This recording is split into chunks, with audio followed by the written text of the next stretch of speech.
बोलो विष्णु भगवान की जय, काशी माता की जय। अज पदमा कास्ती है जिहड़ी हाड़ महीने दे शुक्ल पक्ष च आउंदी है और इसी देवशयनी कास्ती भी आखदे कि अज कोला चातुर्मास्य व्रत शुरू होआ दे जिसी चमाह आखदे।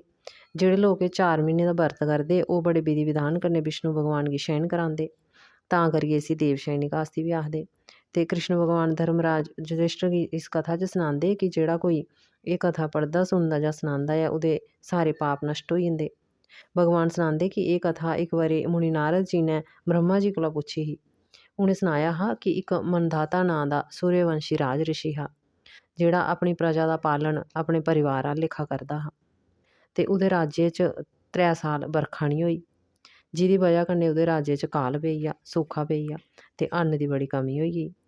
ते अन्न दी बड़ी कमी होने कन्नै प्रजा बड़ी दुखी होई।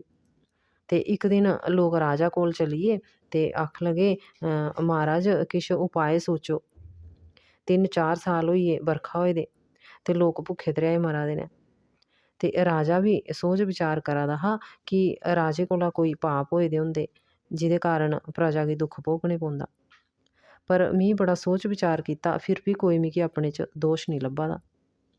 ते राजा मनधाता ने पूजा पाजा कीती ते कुछ अपने सेवकें गी कन्नै लेआ ते प्रजा दा दुख दूर करने आस्तै जंगल च ब्रह्मा दे पुत्तर अंगीरा ऋषि दे आश्रम च चली गे ते उसी प्रणाम कीता।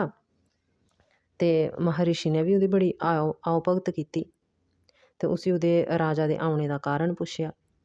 ते राजा आखन लगा भी इ'यां इ'यां मेरी प्रजा बड़ी दुखी ऐ ते प्रजा दे दुखी होने कन्नै में बी बड़ा दुखी आं ते मिगी कोई उपाय दस्सो जेह्दे कन्नै में अपनी प्रजा दा दुख दूर करां। ते महर्षि अंगीरा बोले हे राजन एह् सतयुग ऐ जेह्ड़ा सारे युगें चा श्रेष्ठ ऐ। इस युग च ब्राह्मणें गी वेद पढ़ने दा ते तपस्या करने दा मुख्य अधिकार ऐ ते होर कोई जाति गी नेईं ऐ। पर तेरे राज्य च इक शूद्र इस युग च भी घोर तपस्या करा दा ते इस दोश दे कारण तेरे राज्य च बरखा है नहीं होआ दी। ते जे तूं अपनी प्रजा दा भला चाह्न्ना ते उस शूद्र गी मारी ओड़। पर राजा आखन लगा हे मुनि में कुसै बेदोशे गी नहीं मारी सकदा, एड्डा बड्डा घोर अपराध में नहीं करना, तुस मिगी कोई होर उपाय दस्सो। ते फिर महर्षि अंगीरा ने आखेआ हे राजन तूं अपनी प्रजा ते मंत्रियें सहित पदमा कास्ती दा व्रत विधिपूर्वक कर ते जरूर तेरे राज्य च बरखा होग ते प्रजा पैह्ले आह्ला लेखा सुखी होई जाग। ते राजा ने उ'आं गै बड़े विधि विधान कन्नै प्रजा सहित व्रत कीता ते ओह् पैह्ले आह्ला लेखा सुखी होई गे। कृष्ण भगवान आखदे इस करियै सभनें गी एह् व्रत करना चाहिदा। एह् देवशयनी कास्ती इस लोक च सुख ते परलोक च मुक्ति देने आह्ली ऐ।